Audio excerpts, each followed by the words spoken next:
Saya saat ini sudah berada di pesisir laut Tangerang, pemirsa, dan sebelumnya juga tim Fakta sudah menghubungi salah satu nelayan atas nama Khalid untuk kemudian ini mencoba mencari fakta sebenarnya seperti apa respon dari nelayan-nelayan sekitar berkaitan dengan keberadaan pagar bambu misterius yang panjangnya ini mencapai 30,16 km. Kita akan temukan faktanya.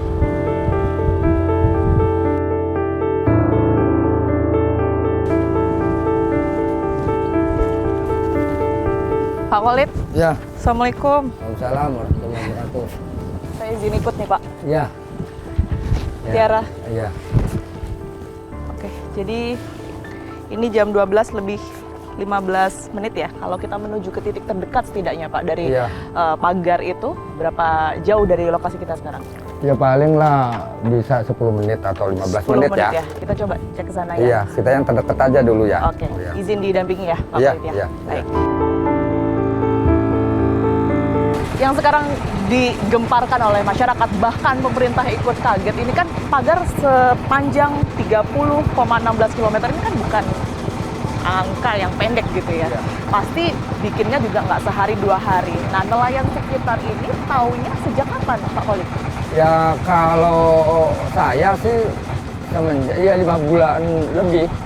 5 bulan? 5 bulan lebih kalau saya mah. Baik. Cuman pada waktu itu masih menjalur bukan kotak-kotak. Oke, karena informasi yang kami terima juga awalnya tuh bahkan hanya 7 km ya Pak, yang Iya. di tahun lalu. Iya. Hari ini setidaknya ini sudah bertambah dari yang tadinya 7 km ini menjadi 30,16. Ini perkembangan yang cukup signifikan. Iya. Tetapi nelayan yang biasa setiap harinya melakukan penangkapan ikan di laut, Iya. ini apa tidak pernah terpantau begitu Pak? Ya tahu, kalau masyarakat tahu. Tahu semuanya? Iya, artinya Haji Magdes juga kan udah menyatakan, udah pernah ngobrol ini atas perintah siapa, saya pekerja doang gitu. Oleh siapa? Lah ya, kata pekerjaannya suruh PEK 2, proyek PEK 2. Proyek PIK 2? Iya.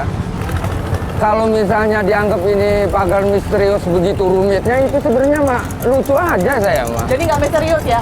Enggak misterius gitu. Oke. Memerintahkannya, ini yang mengerjakan artinya warga juga, nelayan juga?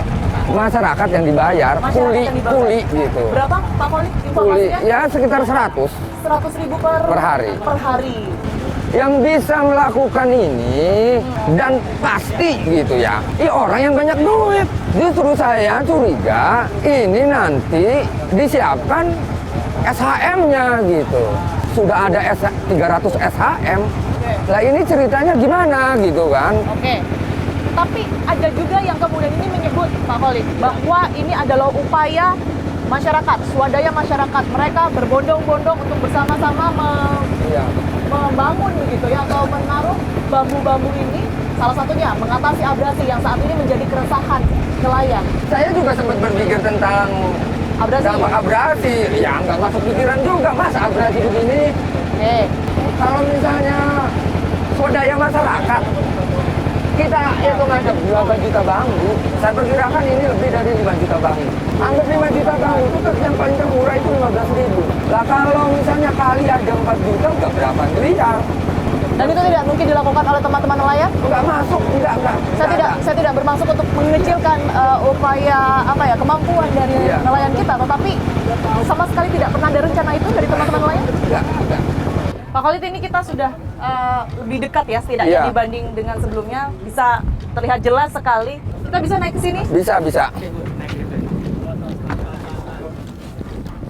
Yuk, naik. Yuk. Ya ini kan ada tanah-tanah nih kan. Kalau dilihat dari atas, ini tambaknya. Nah kemudian ini dibuat suratnya. Kalau udah dibuat suratnya pasti dijual. Lah penampungnya siapa? Ini yang masih harus dipastikan lagi ya Pak Khalid ya. Lah iya, maksudnya gini, kalau ini udah menjadi informasi, harusnya negara hadir dong. Iya, tapi selama ini tidak ada. Lah ya, buktinya kenyataannya. Kalau dari teman-teman nelayan atau mungkin masyarakat lain ya, sudah pernah melakukan pelaporan belum? Ke DKP provinsi sudah. Dan responnya seperti apa? Responnya iya, saya juga udah tahu dan memang udah sidak. Dan ini adalah melanggar. Kok ini seperti negara sudah dicaplok oleh korporasi gitu kan? Takut amat gitu, udah jelas ini adalah pelanggaran. Kok masih disegel-segel? Namanya nelayan itu ya, salah sesuatu sedikit aja di laut, itu udah ditangkap. Lah ketika ini kaitannya dengan sesuatu yang besar gitu kan, Ya. pemodal besar, lah ini kok seperti takut-takut, cari apa lagi, udah jelas melanggar, tangkap, cabut. Saya begini marah, emosi nih ya, ampura ya. Saya tidak ingin dikelola oleh korporasi-korporasi. Kalau saya dikelola oleh korporasi, sampai kiamat kita ini akan miskin terus. Modelnya ya begini nih, bikin miskin. Kalau negara nggak berani ngelawan korporasi, saya yang akan ngelawan. Dan saya akan pimpin masyarakat Banten untuk melawan korporasi itu. Sudah siap untuk nelayan untuk Sudah siap, ya? saya nyatakan dengan jelas ini. Sempat ada intimidasi tidak sih? Kalau intimidasi mah ya sering. Setiap orang mengatakan atau menyoteng atau ini pasti ada yang telepon, ada yang dipanggil. Apa isi telepon dan juga panggilannya itu mungkin bisa diinformasikan juga? Lah misalnya udahlah jangan ngurusin hal-hal itu urusan orang gede, orang kecil nggak boleh ikut-ikutan. Ada peringatan dan juga ancaman? Iya, misalnya kalau istilah ada... Kita sambil ke sana, Pak Oli. Jadi memang betul ada ancaman bagi... Iya, iya pasti ada yang nelpon. Lid, kamu jangan ngomong kenceng-kenceng lah. Ya cuman kan kalau saya... Ancaman yang paling serius yang pernah mungkin... Yang terjadi ke saya, kalau ancaman ke saya, ada nomor telepon, masuk nomor telepon baru. Dengan siapa nih?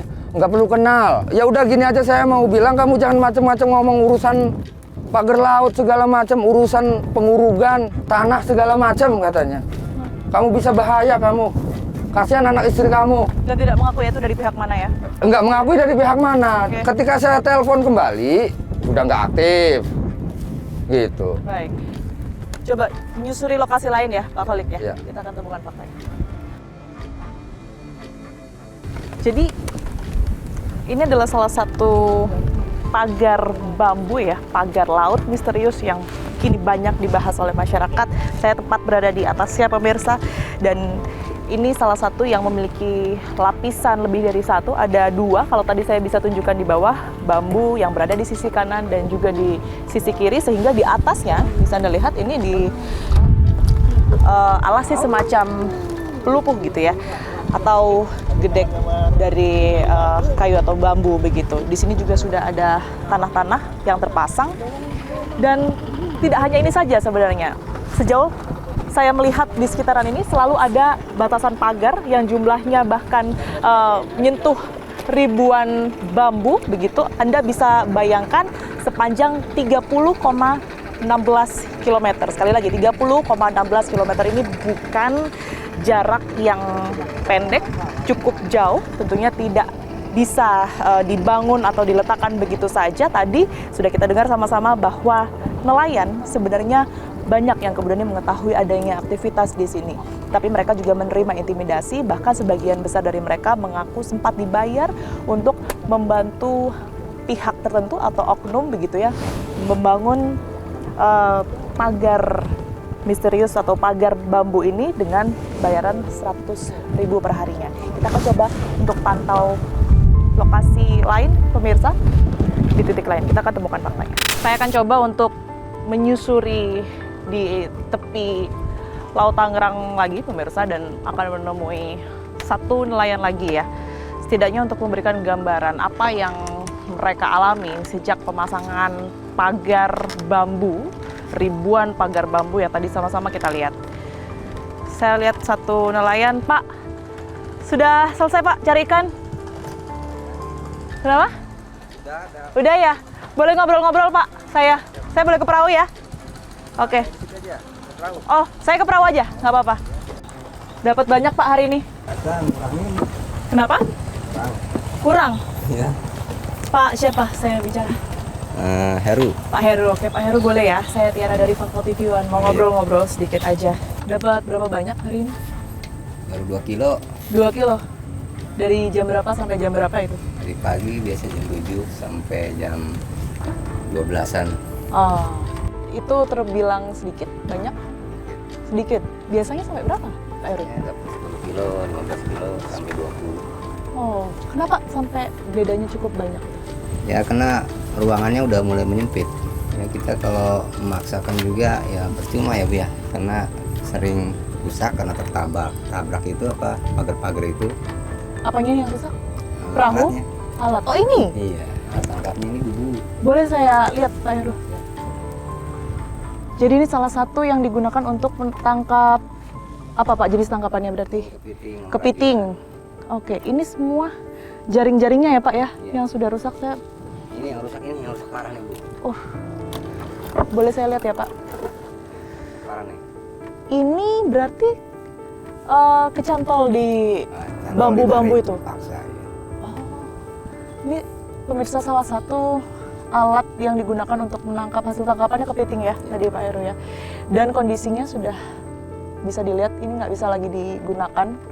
Ini bahkan sudah cukup parah begitu kerusakannya, jaring-jaringnya sudah sobek, bahkan ini besi ya Pak ya ini Pak. Ya. Besinya sudah bengkok. Kalau perahu sendiri Pak ada kendala selain mungkin alat-alat ini, jaring-jaring yang rusak. Ada. Gimana tuh Pak? Nah, kipasnya baling-balingnya itu kan tabrak bambu itu yang di bawah, yang bambu potongan itu. Akhirnya patah kan kipasnya. Itu kan nggak Akhirnya jalan. nggak bisa beroperasi juga. Bisa operasi. Bisa mencelakakan ya, bahkan membahayakan Iya, nyawa bayangkan. begitu ya. Iya, sampai Terbalik? terbalik.